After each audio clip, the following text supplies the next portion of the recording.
It's a story which helps us to understand how deeply rooted this sinful characteristic is that we possess.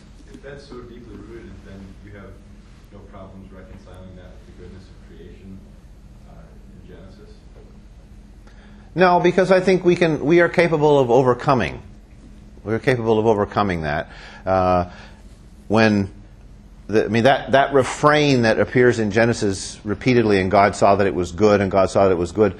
I mean, I like to think that, I mean, for me, again, reading that story, I mean, what the way that speaks to me is that it reminds me that the creation is good, and that the goodness that we see in creation is supposed to be there, and that the evil part that it's there doesn't belong, and so that we should always strive to kind of enlarge what is good and subdue and diminish what is not good there. So, I mean, we are indeed selfish, but even in mainstream evolutionary theory, we now understand that things like altruism and cooperation and so on are selected for.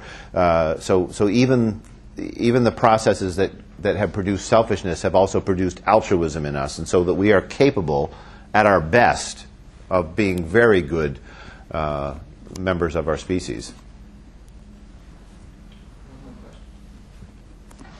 When you're talking about the freedom of creation, do you see that at odds at all with, I guess, a strong idea of God's continual involvement in the creation? Like Dobzhansky says, God doesn't just do miracles. He's involved in the extraordinary things, but he's also involved in all the humdrum, activities that are going on in creation.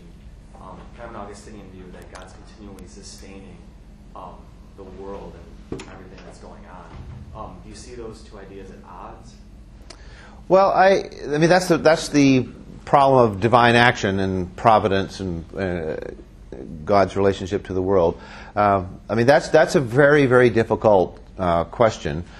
I don't think I see those things as at odds, because I feel like, by analogy with our own interaction with our world, I mean, if you think about how you interact with the world around you and so on, I mean, you have a way of changing your environment, of thinking about the things you want to think about and doing the things that you want to do and so on.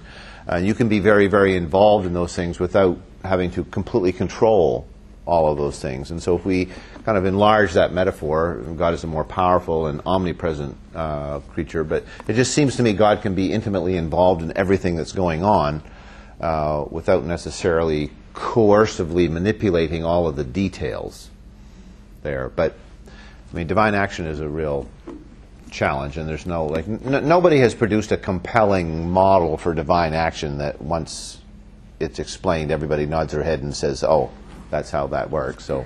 All right, let's thank our speaker.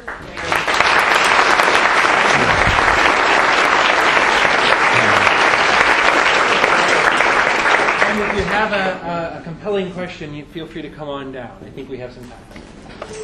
I'll take the recorder. Oh, thank you. I'll be back in about 5 minutes.